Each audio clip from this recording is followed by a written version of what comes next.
શરૂઆતમાં આ માતાજીને જે કૂવો હતો, હા, બીજું આ મંદિર બંદિર નતું, મંદિર અને ખાલી કૂવો જ હતો. કૂવો એ કૂવાની ઉપર માતાજીનું ઇતિહાસમાં આ મંદિર બન્યું. અમારા નાગો કુળમાંથી એક લલુતરાની બાઈ હતી, નાગો કુળમાં આવતી હતી, નાગો કુળમાં આવતી લલુતરાની દીકરી.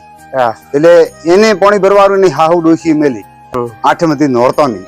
માતાને નિવેદ કરવું, અમારે આઠમ નિવેદ થાય છે કે ડોશી માનું રૂપ ધરી અને માતાજી આયા. આ દેવલબાને કીધું કે ભાઈ હાથ પકડ્યો, કીધું કે હમણાં કૂવો તો જેમ દૂધ ઉકળે ને ઉપડીને કોઠી આવશે પાણી, તો તારું પાણી ભરી લે. બરાબર. આ પાછા 10-20 મિનિટ ભેગા થઈને અહીંયા કૂવા ઉપર ત્યાં સાચું પાણી મને ભરાયું હોય તો આ ફરીથી કૂવો ઉભરાય. બાઈએ પછી જળ સમાધિ લઈ લીધી. આ જ કૂવા ઉપર એ બાઈએ જીવત સમાધિ લઈ લીધી. અને જય ફરતા ફરતા સોનાની ઈટ સાબડીમાં વગી માલથી પડી જાય, અહીંયા તમે જાય વાસીમાં ઉપરથી.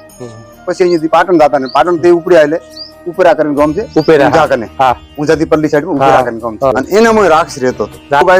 જાતિ આ ઈટ પડી એને દી બોન્ડ માતાજી ચલાવી. બરાબર. અને દીધી કે ના બાણેશ્વરી નામ પડ્યું. પેલા નાગણેશ્વરી હતી, નાગણેશ્વરી માંથી બાણેશ્વરી નામ એને દી